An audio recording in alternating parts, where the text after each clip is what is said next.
Bueno, qué gusto verlos, Yair. Vamos a ver en Primera de Reyes 18, por favor. 36. Ahí en sus Biblias. Mientras a veces y es algo de lo que vamos a ver el día de hoy. A veces nosotros queremos hacer algo, ¿no? Nosotros tenemos una idea, un pensamiento, un plan, por así decirlo. Y luego Dios dice, no, esto no es así, ¿no? Mi plan es este. Y lo comento porque cuando Carlos me comentó que me tocaba el domingo, yo tenía muchas ideas, ¿no? Decía de Salmo 119, la vida que agrada a Dios, hay otro tema que quería ver, otro de los nombres de Dios, etcétera. Pero justamente el jueves me tocó leer respecto a Elías. Y desde el jueves, eso que les voy a compartir hoy, ha estado en mi mente. Le dije, ya, Señor, no voy a discutir contigo, ¿no? Porque voy a seguir perdiendo. Dios me puso esto. Entonces vamos a leer, recuerden, yo tengo nueva traducción viviente. Y dice, Primera Reyes 18, 36 al 39, dice, a la hora que solía hacerse el sacrificio vespertino, el profeta Elías caminó hacia el altar y oró, oh Señor, Dios de Abraham, de Isaac y de Jacob, demuestra hoy que tú eres el Dios de Israel y que yo soy tu siervo, demuestra que yo he hecho todo esto por orden tuya. Oh Señor, respóndeme para que este pueblo sepa que tú, oh Señor, eres Dios y que tú eres lo que has hecho y que tú los has hecho volver a ti. Al instante el fuego del Señor cayó desde el cielo y consumió el toro, la leña, las piedras y el polvo, hasta lamió todo el agua de la zanja. Cuando la gente vio esto, todos cayeron rostro en tierra y exclamaron, el Señor es Dios, el Señor es Dios. Vamos a orar. Padre, gracias por la oportunidad de estar reunidos en tu nombre. Te rogamos que en este momento, Espíritu Santo, tú tomes el control, te lo cedemos todo a ti, para que tú abras nuestras mentes, nuestro entendimiento, nuestro corazón, podamos recibir de ti, Señor, que no sea yo hablando, sino sea tu Espíritu hablando a través de mí. Me pongo en tus manos, Padre, rogando que la palabra salga, lleve vida y no regrese vacía, Señor, sino sea edificación. En el nombre de Jesús, amén y amén. ¿Cuántos conocen la historia de Elías? Todos hemos escuchado. Vamos a regresarnos ahí en Primera de Reyes 17, nada más como en contexto. Elías fue un profeta dentro del pueblo de Israel, que hasta el día de hoy los judíos tienen en alta estima. O sea, Elías no fue cualquier cuate de vecindad. No. Elías es dentro de las, voy a poner así, personajes más conocidos de Israel, al nivel de Samuel, al nivel de David, al nivel de Abraham. O sea, son de esos personajes que en la vida pública de Israel, hasta el día de hoy, dicen Elías, ¿no? Como uno de los primeros profetas, el primero fue Samuel, pero uno de los primeros profetas, inclusive Elías instituyó el instituto de profetas en Israel. Bueno, él hizo una escuela de profetas en su tiempo, ¿no? Herencia de Samuel, pero Elías como que le vino a dar contexto. Y de Elías no se habla mucho. Si empezamos a leer el primer Reyes 17, dice que de repente viene el texto hablando de los reyes de Israel, que Jeroboam, y después su hijo reinó, y después lo matan, y vino otro en Israel, y en Judá, Salomón, y después Roboam, y por ahí viene la historia, y de repente hay un cambio abrupto, y de repente Elías, dice 1 Reyes 17:1, ahora bien, Elías, quien era de Tisbe en Galat, le dijo al rey Acab, tan cierto como el Señor vive, el Dios de Israel, a quien sirvo, no habrá rocío ni lluvia durante los próximos años hasta que yo dé la orden. Esa fue la entrada en escena de Elías, ¿no? Sin preámbulo, sin aviso, sin agua va. Hagan de cuenta que de repente están hablando y de repente, ¿qué pasó? ¿Todo bien? Así se presentó Elías en el contexto bíblico. pero con algo muy claro: vengo por orden de Dios, ¿no? Y inclusive viene con una tarea, ¿no? Les aviso que no va a haber agua, ¿eh? Y los que hemos aquí pasado por los sandeos en la Ciudad de México, sabemos que no hay agua, no es tema fácil, ¿no? Y de repente ahí tienes que estar con tandeo, cuidando, a ver, me baño rápido, los trastes de rápido, el agua para tomar, etcétera. No es cosa fácil. Y Elías, que de hecho yo quisiera después darles un estudio al respecto, tras los pasos de Elías estuve estudiando todos los lugares en que Elías estuvo. Hay un propósito, no me voy a centrar hoy en ello, simplemente les voy a resumir. Tisbe, de donde él era, por eso le decía Elías el Tisbita, era una ciudad, un pueblo, que significa que está capturado. Y en el verso 6 de 1 Reyes 7 dice que Dios le dijo: sal de aquí y vete a acampar junto al arroyo de Kerit, al oriente de Jordán, y los cuervos te llevarán pan y carne mañana y noche, y ahí vas a beber agua del río. Y dice el pasaje que estuvo ahí, se los voy a ir resumiendo, hasta que el río se secó. Esto es, dio la palabra, no va a haber lluvia, se fue a vivir por orden de Dios a Kerit, y ahí estuvo hasta que ya no hubo agua, y después Dios le dijo a dónde moverse. Elías, si lo vemos aquí, seguramente Elías ya había tenido un trato con Dios, ¿no? Ya conocía a Dios, ya había sido instruido, no se habla más si era levita, algo por el estilo. Simplemente, de repente se levanta y empieza a obedecer a Dios. Y en todo esto, Elías vamos a ir viendo cómo lleva un entrenamiento de estar en Tisbe, que significa cautivo, se mueve a Kerit, que significa cortar o talar. Dios lo sacó y no lo recuerda este pasaje. Dios me dijo que saliera. ¿Quién más le dijo así? Abraham, sal de tu tierra, de tu parentela. Y Abraham obedeció sin saber a dónde iba, pero por fe dijo: pues Dios me dijo, pues yo voy. Entonces más o menos así es el contexto de Elías. Elías sale, ve a dar la palabra y te vas a vivir a Kerit, donde entra en una etapa de quebrantamiento. Cortar o talar viene de empezar a moldear. Cuando tú vas, bueno, nosotros no vamos a ir nunca a cortar un árbol, ¿verdad?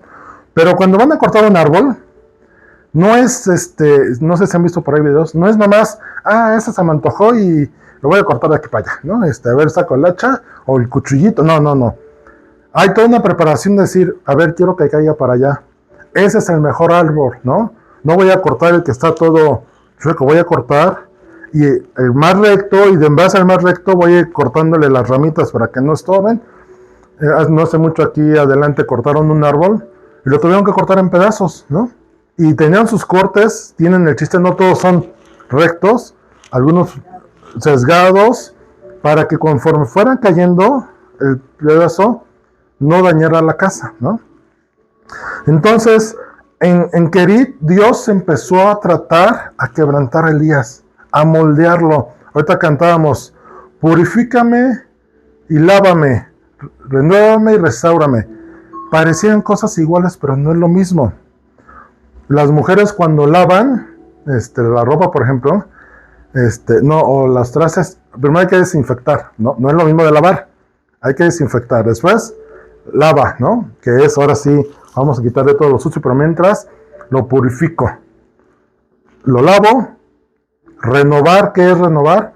Regresar al estado actual, original. Y restaurar es aquello que está dañado, lo voy a dejar como si estuviera nuevo, ¿no? Eso es restaurar. No es lo mismo que renovar, se pueden confundir los términos. Renovar es poner en su estado original, y la otra es, si hay algo dañado, lo pongo como si estuviera nuevo. Los que tienen carro, o hemos tenido carro, sabemos que cuando nos golpean, pues no vamos a llevarlo a la agencia para que cambien todo el carro. A renovarlo. Lo llevas con el hojaletero para que lo restaure, ¿no? ¿Y qué es lo que hacen? Sacan el golpe, ya Y si está el rayón, hay el polis y queda, ¿no? Bueno, pues algo así fue lo que ocurrió con Elías en Kerit. Lo saca Dios de esclavitud, de cautiverio, que dice que significaba eso Tisbe, y lo lleva a Kerit. Después del proceso, cuando se acaba el agua, ya estás listo. Y entonces le dice Dios, ahora te vas a ir, en el verso 8, vete a vivir a la aldea de Sarepta, que está cerca de la ciudad de Sidón. Yo le ordené a una viuda de allí que te alimente. Y Sarepta significa fundir, afinar, acrisolar, probar o atribular. ¿Qué significa esto? Que Dios había sacado el cautiverio, de donde estaba cautivo, la trata con él, y ahora vamos a ver si lo que hice, si ya captaste la función. Y va a Sarepta. Y si conocemos este pasaje en Sarepta, ¿qué ocurre en Sarepta? Recuerden que estaban en medio de un tiempo de hambruna y de sequía, ¿no? No había alimento, no solamente no había cómo producir, sino lo que había se iba a acabar y no había cómo renovarlo, ¿no? Entonces llega a Sarepta, encuentra a la viuda y la viuda le dice, oye, dame de comer, ¿no? Y dice, no, señor, ¿qué crees? A causa de la hambruna, nada más me queda un poco de harina y de aceite, que es lo que iba a preparar para el último de comida, y después mi hijo y yo nos íbamos a dejar morir. Imaginen la circunstancia, no había de dónde sacar sustento, no había de dónde decir, tengo esto, voy al empeño, no, pues aunque tuvieras, no había que te dieran. Entonces Elías le dice, mira, ok, vamos a hacer esto, prepara harina y con el aceite lo que tengas que preparar, y entonces, dame a comer, primero dame a mí, después a ti, y dice el Señor que no te va a faltar alimento si así haces, ¿no? Entonces, ¿por qué ocurrió esto?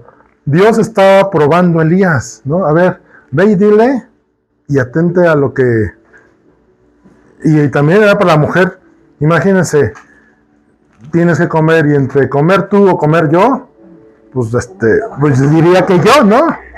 No, dice la palabra que la viuda dijo, va, le creyó a Dios. Y va y le da su porción a Elías. Y de ahí entonces la mujer tuvo de continuo harina y aceite hasta que terminó la sequía. Pero mientras fue una prueba para Elías de comprobar el poder de Dios. Y después resulta que el hijo de la viuda muere. Y la viuda dice, oye, veniste a echarme la sal, ¿no? Vienes para bendecirme y resulta que se muere mi hijo. Y dice el pasaje ahí en el 17, verso 17, que la mujer va y le dice, y Elías lo primero, lo que reacciona es, pues dame a tu hijo, ¿no? No sé qué voy a hacer, pero dame a tu hijo. Dice que lo sube a su cuarto y lo pone sobre la cama y le clama a Dios. Me llama mucho la atención que dice, oh Señor mi Dios, ¿por qué me has traído desgracia a esta viuda? ¿Por qué le has traído desgracia a esta viuda que me abrió su casa a provocar la muerte de su hijo? Y a ver, no era la prueba para la viuda, ¿no? Era para Elías. ¿Qué vas a hacer en circunstancias difíciles? Y entonces, dice el pasaje que Elías se acuesta 3 veces sobre el niño y el niño recobra la vida, va, lo baja y dice, ahí está tu hijo. Ahí está. Entonces, yo no dice el pasaje, pero seguramente olvida así de, ay, gracias Señor, ¿no? Ay, sí, dice, bueno, ahora reconozco que el Señor sí está contigo. Ahora sí compruebo que Dios te mandó, ¿no? Y esa fue una confirmación para Elías. ¿Por qué? Porque entonces viene la parte importante. Y ahora sí entramos al verso 18, en el cual dice, más tarde, durante el 3er año de sequía, o sea, ya llevan 3 años en que no había agua y por ende ya no había alimento, Dios le dice a Elías, ve y preséntate a Acab. Acab era un rey de Israel. Recuerda que aquí el reino ya estaba dividido. Los de Israel, la parte norte, y Judá, el reino de Judá, en la parte sur.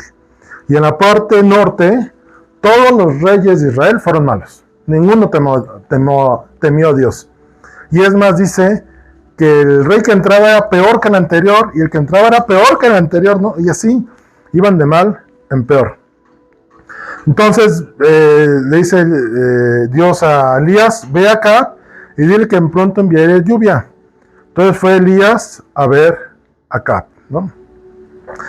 Recordemos que, vuelvo a repetir, estaban en tiempos de sequía, y por ahí el pasaje dice, si usted en su casa el verso 18, que había un sirviente temeroso de Dios que trabajaba en la casa de Acab, Abías, y él era temeroso de Dios. Y dice que cuando había todo esto, Acab estaba casado con Jezabel. Jezabel era una bruja, literalmente, que hacía pecar al pueblo.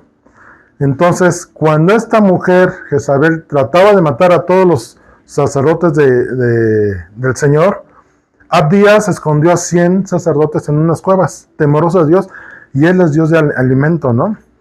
Jezabel nunca se enteró. Entonces dice que, el verso 18, dice, como Acab quería ver a Elías, sale a buscarlo, sale con Abdías. Entonces dice, mira, tú te vas para allá, y yo voy acá, y a ver quién encuentra primero a Elías, ¿no? Entonces Abdías encuentra a Elías, y le dice, oye, qué bueno que te encontré, Acab te está buscando. Y Elías le dice, dile que ahí voy. Y dice Abdías, no, mira, si yo voy y llego sin ti, o después regresamos a buscarte y no estás, me va a matar. Dice, no, está bien, yo voy contigo, yo te acompaño. Y entonces se presenta ante Acab, y Acab le dice, tú eres el alborotador de Israel. Y dice el verso 18, yo no le he causado ningún problema a Israel, respondió Elías. Tú y tu familia son los alborotadores porque se negaron a obedecer los mandatos del Señor y en cambio han rendido culto a las imágenes de Baal. Aquí el problema de Israel siempre fue la rebeldía y la idolatría. No obedecer, y aparte de no obedecer, tener otros dioses aparte del Señor. Y entonces, aquí quiero que entendamos, la sequía vino a causa de pecado. Ya ves, y aquí es donde quiero que empecemos a traer nuestras vidas. ¿Cuántas veces hemos pasado sequías en nuestra vida? Y cuando nos damos cuenta es no por buenos, sino por malos, por malas decisiones. Y entonces tenemos que llegar a un punto de enfrentar nuestras fallas. Tenemos que reconocer en qué hemos pecado. No les dije el título, ¿verdad? Y creo que por ahí quiero que lo vayan entendiendo a qué voy. El fuego de Dios en nuestro altar. Y entonces, dice el verso 18-19. Ahora convoca a todo Israel, está hablando Elías, para que se reúnan conmigo en el monte Carmelo, junto con los 450 profetas de Baal y los 400 profetas de Acera, a quienes Jezabel mantiene. Ahí Elías ya había identificado cuál era el problema.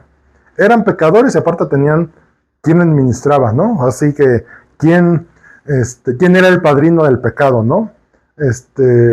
En la época del Renacimiento, se me fue la palabra, los mecenas, como un mecena. El mecena era que cuando había un artista reconocido, Miguel Ángel, Leonardo, etcétera, el mecena era alguien de la corte del rey que tenía dinero y decía, yo te mantengo con tal de que tú hagas obras para mí. ¿Te gusta pintar? Árale, Jair. Yo te pago para que pintes, pero vas a ser mi trabajador, ¿no? O sea, vas a ser mi artista personal. Ese era un mecena en aquel tiempo. Pues algo así hacía Jezabel. Le pagaba a los sacerdotes de Baal y de Acera para que hicieran pecar al pueblo, ¿no?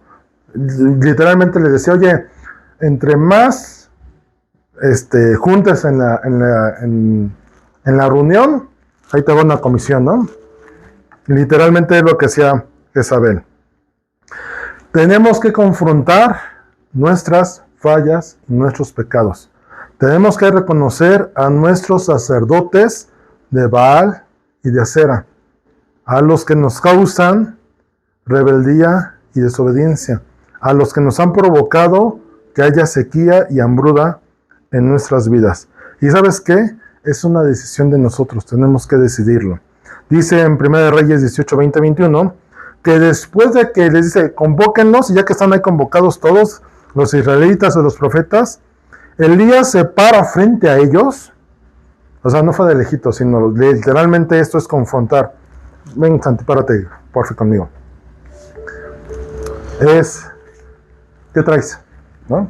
¿Cuál es tu problema? ¿No? Exacto, gracias, Santi. Exacto, eso es confrontar. Cuando tú vas a resolver un problema de frente, no vas de ladito, o sea, tú vas y dices, ¿qué onda, Jair? O sea, ¿te dice algo? ¿Qué asunto tienes conmigo? ¿No?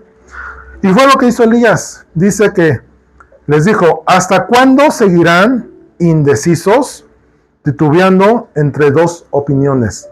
Y esas dos opiniones, recordemos a Moisés cuando presenta la ley, dice, esas son las consecuencias de la bendición y estas son las consecuencias de la maldición. Yo espero que tú escojas la bendición, pero la decisión es tuya, ¿no? Tienen dos opciones, A o B. Tú tienes la libertad de escoger, pero yo espero que decidas la correcta. Fue lo que les dijo Elías. Si el Señor es Dios, síganlo. O sea, ¿qué más quieren? Síganlo. Pero si Baal es verdadero Dios, entonces síganlo a él. Sin embargo, la gente se mantenía en absoluto silencio. Y aquí viene un ejemplo de vida de Gaby. Lo voy a aprovechar que está aquí para decirlo. Pero recordarás, y llegó un momento, una circunstancia que estaba pasando que decía, es que no tienes opciones. ¿Es Dios o es Dios? ¿No? Y aquí más o menos es lo mismo que les dice el pueblo. A ver, o sea, ¿están ciegos? O sea, Baal no es Dios. Y si tienen a Dios, síganlo. Pero bueno, órale, vamos a hacer la prueba, ¿no? Como que voy a darles gusto, ¿no? Entonces, ¿qué es lo que hace? Dice, traigan un toro, vamos a edificar un altar, ponemos leña, pero no le vamos a prender fuego, ¿no? El que sea Dios, que caiga fuego del cielo, y el que Dios le responda, pues ese es el bueno, ¿no? Y entonces vemos ahí en los versos del 22 al 29 que ponen las condiciones, y les dice, va, ustedes empiecen, ¿no? Le dice Elías, empiezan por mayoría, órale, son más.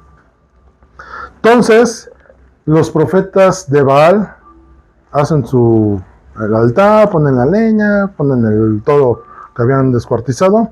Dice que están toda la mañana ahí invocando, danzando, brincando, cortándose. Y llevaban horas ahí y no pasaba nada, ¿no? Y Elías todavía les dice,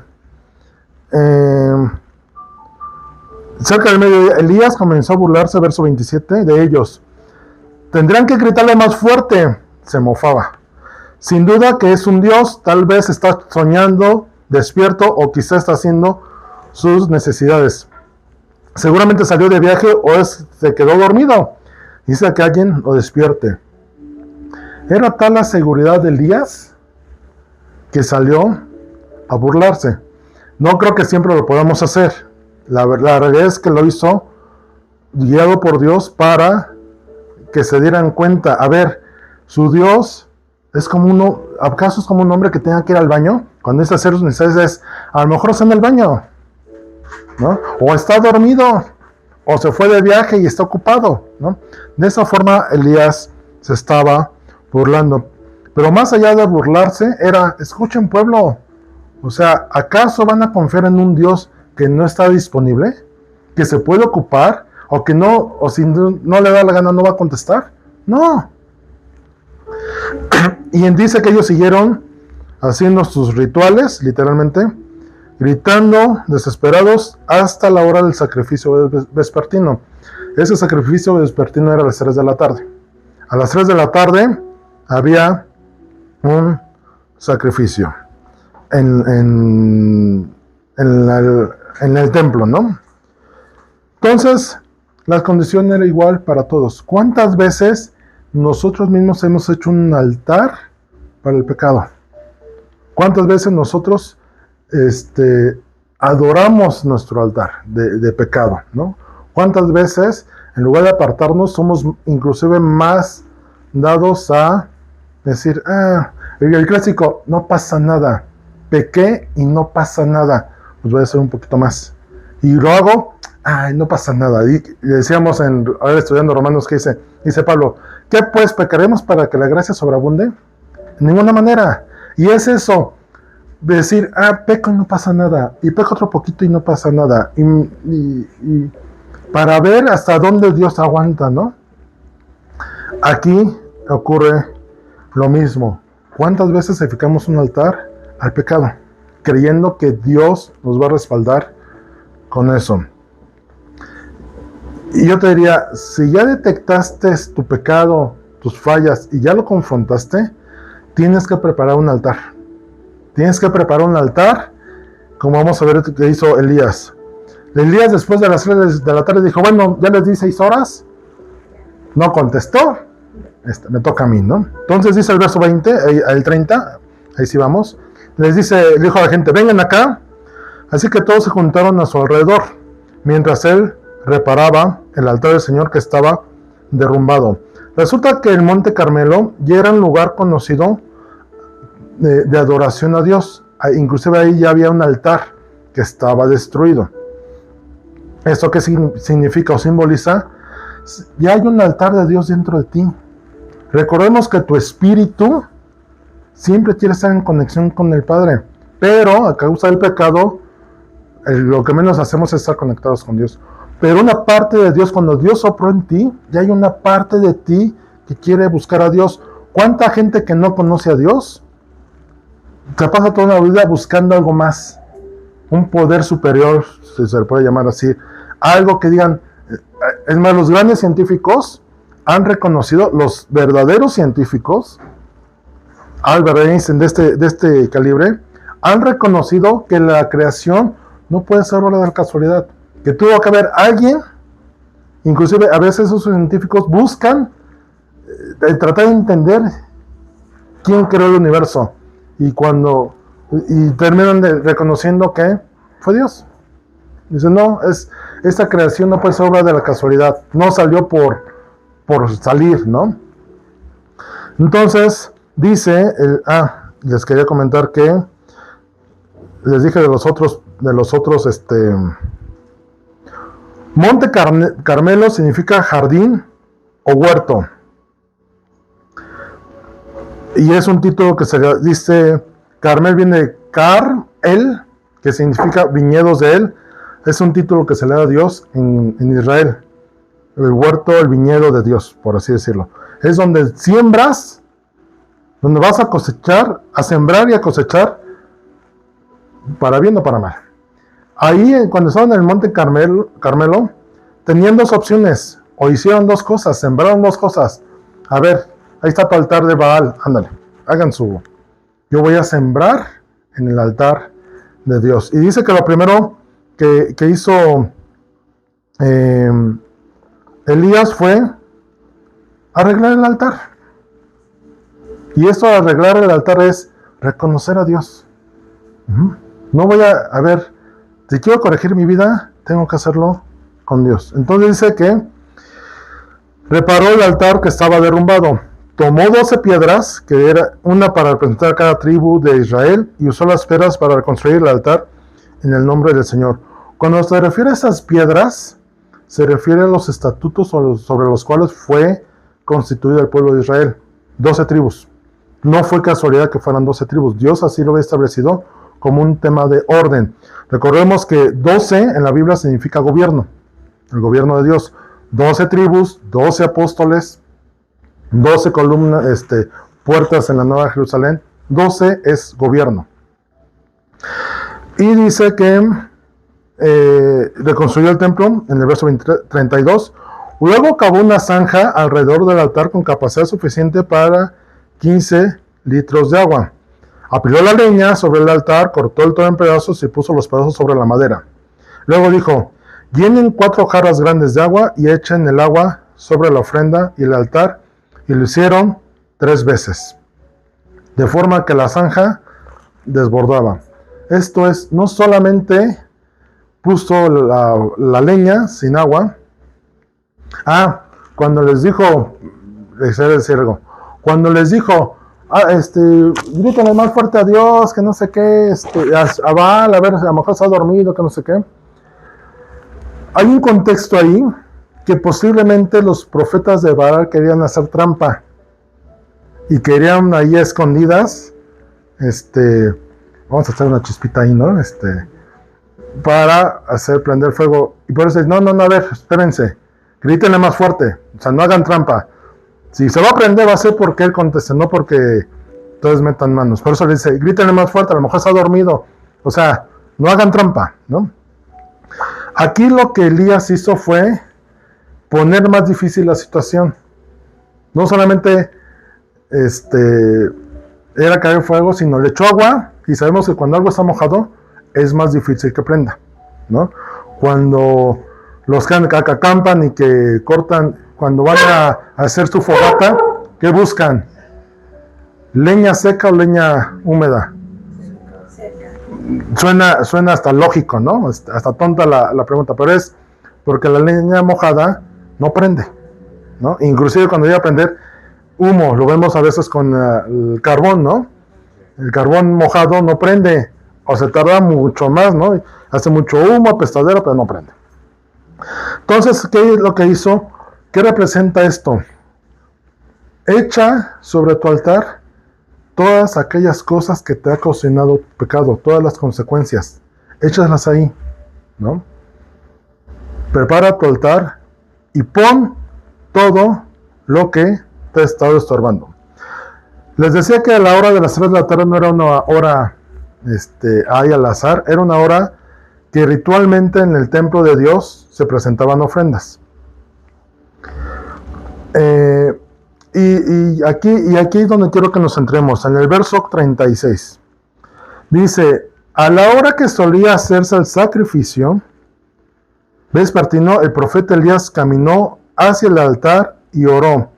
Oh Señor, Dios de Abraham, de Isaac y de Jacob, demuestra hoy que tú eres el Dios de Israel y que yo soy tu siervo. Demuestra que yo he hecho todo esto por orden tuya. Oh Señor, respóndeme para que este pueblo sepa que tú, oh Señor, eres Dios y que tú los has hecho volver a ti. Y vamos aquí a ver 6 puntos importantes. Número 1, dice que Elías se dirigió al altar. Esto es, que se presentó delante de Dios. Y ayer escuchaba, no sé si ya vieron, una entrevista que le hizo Marcos Witt a Thalía, que resulta que Thalía es cristiana, ¿no? Entonces la entrevista se centró en eso. Y dentro de la entrevista Marcos Witt le dice, oye, le pregunta a Thalía, si hoy tú quisieras dar un mensaje a la gente respecto a cómo acercarse a Dios, Thalía más o menos dice eso, pues que vaya y se presente delante de Dios. Dios no está lejos, Dios está, nada más es cosa de presentarnos. Y a veces nuestros problemas les damos vuelta. Cuando queremos resolverlo, voy a ejemplificarlo así. Si nuestro hijo en la primaria tiene un problema que la maestra ya no resuelve, ¿con quién tenemos que ir? Con el director, ¿no? Subir el nivel, ¿no? Pero para subir el nivel, no es de lejos, ¿no? Tienes que tú ir y presentarte con el director, ¿no? Ahora que tuvieron la bendición acá del Gaby Móvil, me contaban algunas circunstancias que tuvieron con respecto a la entrega. Y le decía a Gaby, oye, ¿y por qué no fueron con el gerente, no? ¿Por qué dejaron pasar tantos días? No, sí, ya lo íbamos, justamente, dice, no se nos prendió el foco, pero cuando lo ibas a hacer ya nos contestó el chavo, ¿no? Así nos tenemos que presentar delante de Dios. Ajá. Si queremos un cambio en nuestra vida, no es de lejos, nos tenemos que presentar. Dice que Elías fue hacia el altar. Segundo punto, oró, abrió su boca. Dios lo sabe todo, sí. A Dios le tenemos que decir en qué hemos pecado. No, Dios lo sabe, ¿no? Lo que Dios quiere es que tú lo reconozcas, que tú lo confieses, que tú digas, hemos pecado o he pecado. Entonces, Elías oró. Y el tercer punto, y eso me recordó mucho la oración de fe, que a veces llevamos a las personas a que la repitan, y más que repetirlo es que ellas entiendan. Dice, reconoció primero a Dios.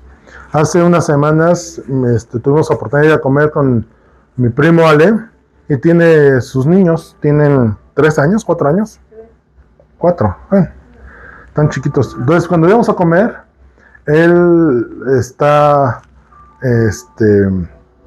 en el mesianismo, ¿no? Toda esta parte de judíos. Y los judíos para comer, pues hacen una oración. Y la niña, Rivka, ya se aprendió la oración a sus 4 años, ya se la aventó completa. De repente no la entendíamos, ¿no? Pero por ahí subí el videito. Y lo primero que empieza más o menos la oración es, oh Señor del Altísimo, del cielo y de la tierra. ¿Recordarán cuando estudiamos historia en la secundaria, en la prepa, que nos tocaba leer sobre la conquista, que Colón y toda esa parte? Si estudiaron historia, bueno, si les tocó esa parte de cuando nos tocaba leer las cartas que les mandaban desde la tierra colonizada al rey. Oh, excelentísimo, altísimo, grandísimo, poderosísimo, y todos los sismos posibles. Una serie de títulos y de atributos queriendo quedar bien, yo diría. Por tu majestad es que podemos estar acá conquistando esta tierra, y por eso es que me atrevo a mandarte esta carta para reportarte, oh excelencia. Cosas por el estilo así utilizaban, ¿no? Había un reconocimiento al rey, ¿no?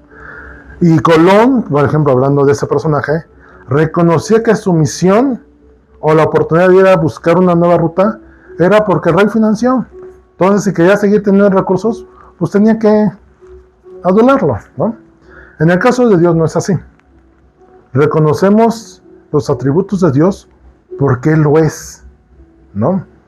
Pero lo primero que hace Elías dice, oh Señor, Dios de Abraham, de Isaac y de Jacob, demuestra hoy que tú eres Dios Israel. ¿Y por qué hace ese reconocimiento que lo vemos en muchos pasajes de la Biblia? Dios de Abraham, Dios de Isaac y Dios de Jacob. Era para que recordaran el pacto que Dios había hecho con ellos como nación. Cuando les dijo, ustedes van a ser mi pueblo y yo voy a ser su Dios. No fueron escogidos al azar. No están al azar. Yo los escogí. ¿Por qué no escogió egipcios? ¿Por qué no escogió a persas? ¿Por qué no escogió a los mayas, a los aztecas, a los olmecas, a los incas en Perú? ¿O por qué no a los apaches? ¿Por qué los israelitas? ¿No? Él sabe. Pero se dice, yo te escogí. Entonces cuando se habla de ese término de Dios de Abraham, de Isaac y de Jacob, recuerda que yo tengo un pacto contigo. Yo te escogí. Yo te amé. Ahorita cantábamos, me amaste a mí cuando nadie me vio. Me viste a mí cuando nadie me vio. Me amaste a mí cuando nadie me amó. Y dice, y me dices nombre. Dios le dio el nombre de Israel al pueblo. Yo soy tu niña, la niña de tus ojos, porque me amaste. Esa canción, hagan de cuenta que es esto. Y así Dios nos dice hoy a cada uno de nosotros, Gaby, yo te amé. Yo te escogí desde antes que fueras concebida en el vientre. Yair, yo te amé antes de que estuvieras en el vientre de tu mamá Gaby. Y así cada uno de nosotros. Carlos, yo te escogí, yo te amé, aún antes de que en tus padres hubiera estado el pensamiento de concebirte. Así Dios nos habla. Y es lo que les dijo aquí. Y dice en su oración, demuéstrales, recuérdales, hazles nuevamente manifiesto que tú nos escogiste. A esa nación que tú nos formaste. El cuarto punto es una petición de demostrar cómo Dios él era Dios y que Elías era su profeta obediente. Esto es un reconocimiento, un recordatorio de quién eres tú delante de Dios. Cuando hacemos la oración, o nos tocó hacer la oración esta de fe, ¿qué es lo que debemos de llevar a la gente a entender? A ver, tú eras un pecador. No porque yo te lo diga, sino tú reconoce, Señor, yo sé que he pecado. Sé que te fallé. Sé que necesito un Salvador y es ahí donde te reconozco. Y ahora entra en mi corazón y veme ahora como tu hijo. Y sabes que Dios es bien fiel. Oramos así, Dios dijo, ven para acá. Justamente estabas esperando que me dijeras esas palabras. Claro que te adopto. Es la oración que estaba haciendo en ese momento Elías. Señor, reconóceme, que ellos vean que tú me escogiste. Y que así como tú me escogiste, los quieres escoger a ellos. El punto 5, la manifestación de su testimonio fuera para que el pueblo creyera. Dice, ora, respóndeme para que ellos sepan. Y aquí es, entrando a parte de nosotros, es mí mismo, hablándole a mí mismo, ¿no? Dijera esta frase por ahí. ¿Cuántas veces estás encontrando hablando contigo mismo? Como si fuera otra persona a la que estuvieras hablando. Oye, ¿cómo le vas a hacer? ¿No? Oye, ¿por qué no le haces así? Y te estás hablando a ti mismo como si fuera otra persona. Aquí es prácticamente lo mismo. Es que nosotros reconozcamos que quiénes somos. Recuerden que Dios nos llamó a cada uno. Él entregó a su Hijo y Jesucristo derramó la sangre por ti y por mí. Ese era el plan divino, que todos tuviéramos una posibilidad de salvación. Para que creyéramos. A veces no has llegado tú a batallar tú mismo en creer. Que tú mismo dices, cree, ¿no? Oye, pero es tal situación. Pero acuérdate que dice en la palabra que Dios es fiel. Y así tú mismo te dices, cree, ¿no? Como la viuda de Sarepta. Ella creyó. Entonces, y el último, el 6, el anhelo del Señor era que regresaran a Él. Yo no sé en qué situación estás. Y yo espero que no estés pasando por un desierto. Y hablo a la cámara para que nos puedan ver. No sé si estás pasando una sequía o una hambruna. Pero es el mejor lugar para que regreses a Cristo. Es el mejor lugar en el que puedes estar para volver al Creador que te hizo, que nos hizo y que tiene un propósito para nosotros. Prepara tu altar. Entrega todo lo que tengas que entregar. Pon ahí tus faltas, tus pecados, tus horrores, tus peores momentos, tus peores decisiones, tus peores circunstancias y entrégalas. Entrega tus consecuencias. Si hay que echarle el agua, esto de echarle el agua yo diría, aún esas cositas pequeñas que tú dices, ay, no pasa nada, esas también entrégalas. Ponlas ahí. Dice Pablo, para mí hay que morir a nosotros para que Cristo sea exaltado. Pero si tú quieres seguir guardando cositas, amuletitos, baratijas, joyería de fantasía por ahí, no, todo eso, entrégalo en tu altar. Y aquí viene la parte más emocionante de esto. Yo diría, la manifestación de Dios. Dice el verso 1 de Reyes 18:38. Al instante, el fuego del Señor cayó desde el cielo y consumió el toro, la leña, las piedras y el polvo. Hasta lamió todo el agua de la zanja. ¿Cuánto tiempo se tardó Dios? Al instante. No es ya, ahorita voy, ¿no? Que los extranjeros como vienen de México, ese ahorita les causa mucho conflicto, porque no saben si ahorita es inmediato, o al ratito, o mañana, ¿no? Entonces, no, dice que al instante. Por ahí hay un arroz que dicen, ¿no? Arroz al instante. No es cierto, tarda 3 minutos, ¿no? No, dice al instante. Yo quiero pensar que Elías todavía no terminaba, o estaba en la última sílaba, estaba en el volver a ti, ya estaba ¿Cuántas veces Dios nos ha contestado así cuando hemos sido sinceros? Ajá. ¿Cuántas veces Dios no demora su respuesta? Lo que Dios dice es, justamente estaba esperando que me entregaras todo en el altar, para yo consumir lo que te estorba. Y dice el verso 39, cuando la gente vio esto, todos cayeron rostro a tierra y exclamaron, el Señor, Él es Dios, sí, el Señor es Dios. O sea, mayor demostración, ¿qué más quieres ver? ¿Qué más comprobación quieres en tu vida para saber que Dios está hablando contigo? ¿Qué más? Aquí esta parte me recuerda, si hablamos de nosotros mismos, el Salmo 103 de David, que dice, bendice alma mía al Señor y bendiga todo mi ser su santo nombre. David estaba hablando a sí mismo, oye, date cuenta, Él perdona tus dolencias, sana tus enfermedades, te libra de pecado, te corona de bendiciones y misericordias. ¿Qué más quieres? Era como David hablándose a sí mismo, date cuenta. Mente, le estoy diciendo a mi espíritu, alma, date cuenta. ¿Qué más quieres? Y entonces el pueblo dice, el Señor es Dios, sí, el Señor es Dios. Entonces Elías ordenó, atrapen a todos los profetas de Baal, 450 más 400 de Acera, que no escape ninguno. Todos los agarraron a todos y Elías y los llevó al valle de Sison y allí los mató. Dice el Salmo 18, que ahí está basado en la canción de El camino del Señor es perfecto.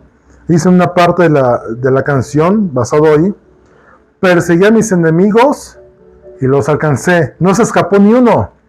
Los destruí, los atravesé. Bajo los pies del Señor cayeron, no se levantarán más. Dios es fiel. Dios es fiel. Cuando le entregamos a Dios esas partes de nuestra vida en las cuales batallamos, y lo hacemos de un corazón, como hizo Elías, levantó un altar, recordando que Dios es Dios.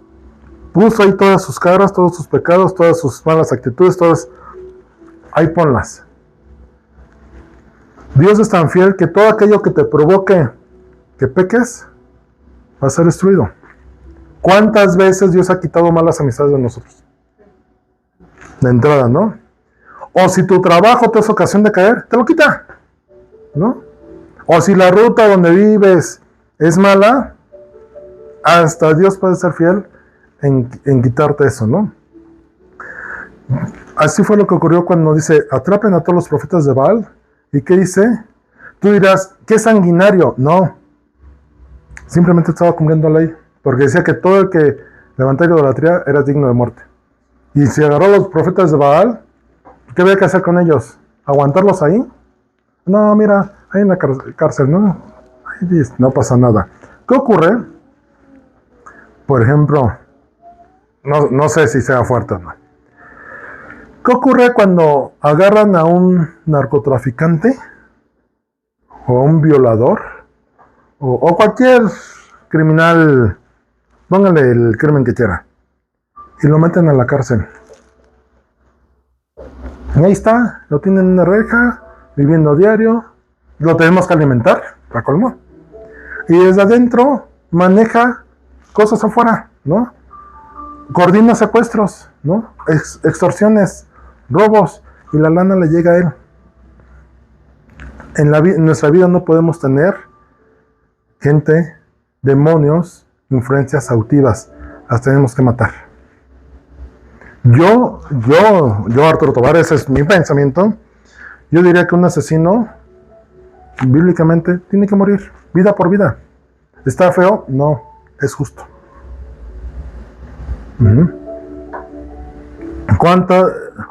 ¿Cuántos criminales llegan a la cárcel y salen y no se reforman? Y salen a hacer exactamente lo mismo o hasta peor. Porque cuando se alguien adentro que ya su padrino le enseña las malas artes y sale y es peor. Y ya después de que Dios demostró y el pueblo se arrepintió y dijo, sí, el Señor es Dios. Dice el verso 31, y con eso vamos a acabar. Luego les dijo a Acab, vete a comer y a beber algo, porque oigo el rugido de una tormenta de lluvia que se acerca. Oye, Elías, ¿estás loco? Si llevamos 3 años de lluvia, ¿cómo crees que va a llover? Digo, sin lluvia, ¿cómo crees? Estamos en sequía. Algo que no les comenté ahorita. Cuando Acab y su ayudante Abdías van a buscar a Elías, van buscando a Elías, pero también le dice, oye, a ver si encontramos un charquito, a ver si encuentras un charquito, yo encuentro un pedacito de hierba, para que al mínimo mis asnos, algunos de mis asnos, se salven. O sea, no estaba pensando ni en el pueblo, era para él, ni siquiera para sus siervos, para los asnos, para quien lo llevaba, ¿no? Acab era así, ¿no? Entonces, imagínense Acab, bueno, pues dices que me vaya a comer, dice el 42, entonces Acab fue a comer y a beber. Elías, en cambio, subió a la cumbre del monte Carmelo, y esto de subir es, buscó la presencia de Dios. Se inclinó hasta el suelo y oró con la cara entre las rodillas. Esa es una de las muestras de mayor sumisión y adoración a Dios. O sea, él estaba hecho bolita, con la cabeza entre las piernas. No sé cuántos han llegado a poner así. Yo les digo, de vez en cuando acuérdense de adorar a Dios así. Luego le dijo a su sirviente, ve y mira hacia el mar. Su sirviente fue a mirar y regresó donde estaba Elías y le dijo, no vi nada. Si les digo ubican a Israel en un mapa, sí lo podrán ubicar, ¿no? Hacia acá el Mediterráneo, bueno, si me ven de frente al revés, Mediterráneo, y en medio, ahí el río Muerto, el río Jordán, y una línea por ahí uniendo los dos. Bueno, el monte Carmelo estaba en una zona pegada hacia el Mediterráneo, hacia el mar Mediterráneo. Entonces, cuando el sirviente subió a ver, estaba viendo hacia el mar Mediterráneo. O sea, tenía toda una vista abierta del mar. Cuando hemos ido a Acapulco, si te pones en un lugar alto y ves hacia el mar, ves el final del año pasado que fuimos a Progreso con mi hermana allá y mis papás, o sea, ahí da hacia el Golfo, ¿no? El Progreso está en la esquinita de la península de Yucatán, ¿no? Entonces hay un punto en el cual tú te paras y hacia donde ves es mar. O sea, tú estás en la puntita y ves tierra hacia atrás de tierra, pero hacia adelante puro mar, ¿no? Así el siervo veía. Entonces le dice, oye, ve a ver, ¿no? Y dice que fue a ver 7 veces y dice, no veo nada, ¿no? No veo nada. Finalmente la 7ª vez el sirviente dijo, veo una pequeña nube como el tamaño de la mano de un hombre que sale del mar. O sea, un puño, haz de cuenta. Ahí a lo lejos, alcanzaba a ver. Entonces le dice, Elías le grita desde arriba, estando en la presencia, corre y dile a Acab, sube a tu carro y regresa a tu casa, porque si no te apuras, te va a agarrar la lluvia, ¿no? Carlos nos contaba el otro día cómo se fue con su familia a caminar, y les llovió, ¿no? Al punto que dijo, pues ya, me decían, pues ya, no había para dónde correr, pues ya nos mojamos, ¿no? Y dice, poco después el cielo se oscureció de una vez, se levantó un fuerte viento que desató un gran aguacero, y Acab partió enseguida hacia Jezreel. Entonces el Señor le dio una fuerza extraordinaria a Elías, quien se sujetó al manto con el cinturón y corrió delante del carro de Acab todo el camino hasta la entrada de Jezreel. ¿Y sabes qué significa Jezreel? Si ya hizo traer lluvia, Jezreel significa Dios siembra. Dios siembra. Después de la sequía, vino la lluvia y llegaron a Jezreel. Y Jezreel no tiene, o sea, no es casualidad que haya llegado a un lugar donde Dios siembra. ¿Eso qué significa? Que después de la tormenta, Dios te va a traer o nos trae bendición. Si lo resumimos así es, presenta tu altar. Presenta tu altar para que entonces la lluvia caiga y la tierra nuevamente empiece a producir fruto. Y no solamente eso, Elías, ¿recuerdan no recuerdo el pasaje, que dice que nos da fuerzas como, levantaremos, Isaías, levantaremos vuelo, nos da fuerzas como de búfalo? Hay un corito por ahí que dice, ¿no? Basado en eso que dice, correrán y no se cansarán, caminarán y no se fatigarán. Bueno, pues Elías recibió una fuerza sobrenatural para ir a hacer. ¿Recuerdan a Sansón? ¿Este cuate que era el más fuerte? ¿No? ¿Cuándo recobró sus fuerzas? Todos podrán decir, ay, ese Sansón era bien pecador, ¿no? Rebeldote, ¿no? No hacía caso, ¿no? ¿Y por qué aparece en la lista en Hebreos 11 de los hombres de fe? Si era tan malo, ¿no? Bueno, lo que hizo al final le fue tomado por justicia, tuvo fe.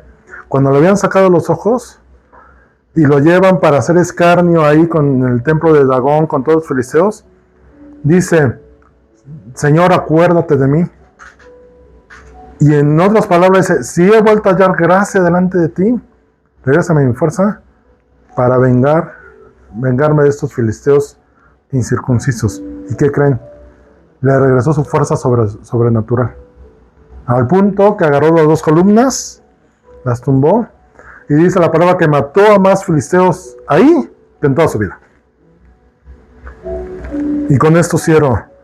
Dios no solamente nos quiere traer nuevamente lluvia, también quiere que recobremos fuerzas y rehagamos. Si has pasado por un desierto, si has pasado por una sequía, si estás pasando, o cuando llegues a pasar, porque es una parte que todos tenemos, porque Dios tiene que tratar con nosotros, ve y presenta delante de Dios tu altar. Entrega lo que tengas que entregar y deja que Dios mande fuego sobre tu altar, ese fuego consumidor que limpia, que purifica, que consume todo lo que estorba, y entonces deja que Dios traiga nuevamente sobre ti vida y vida nueva. Yo te voy a invitar ahí que cierres tus ojos.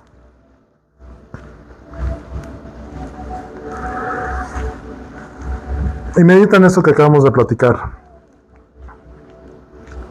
Ve esas partes profundas, ora y pide al Espíritu, dile, Espíritu Santo, revélame aquellas cosas que están ocultas dentro de mí,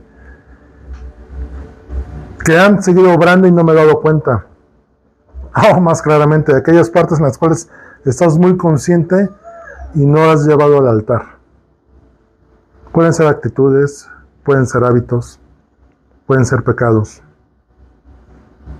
Digo, el nombre como es, si es pecado, pues es pecado. Y entrégalas al Señor. Levanta tu altar y ponlas delante de Él como el toro sobre la leña. Todos los beneficios como el agua, ponlas también ahí. Y dile, Señor, reconozco que tú hiciste un pacto conmigo, que tú me llamaste antes de ser formado, que tú siempre has querido mi salvación, que siempre has querido que viva en una tierra próspera y no en sequedad. Y Señor, presentamos nuestro altar delante de ti, rogando que mandes tu fuego. Perdónanos cuando hemos pecado delante de ti, pero ahora te entregamos, Señor, estas áreas de nuestra vida, y tú consúmela, oh Dios, con tu fuego. Crea en mí y en nosotros, Señor, un corazón puro, dice el salmista, y un espíritu recto delante de ti. Que este fuego que purifica consuma este altar, oh Dios. Y Señor, lo hacemos no por recibir la bendición, aunque va a venir de bendición. Lo hacemos por estar bien contigo, Dios. Porque sea quitada toda raíz de idolatría, toda rebeldía de nosotros. Dice Daniel, contra ti hemos pecado. Y hemos hecho lo malo delante de tus ojos. Nehemías también hace una oración semejante. Señor, reconocemos que hemos pecado delante de ti. Pero por tu infinita misericordia, Señor, podemos venir y presentar nuestro altar presentarnos nosotros como ofrenda, Señor, consume en nosotros lo que no te agrada. Y levanta, Señor, en nosotros una nueva tierra, Señor, en la cual lo sembrado sea fruto bendecido, Señor. Que lleguemos a ese lugar en el cual Dios, a un Jezreel en el cual tú siembras.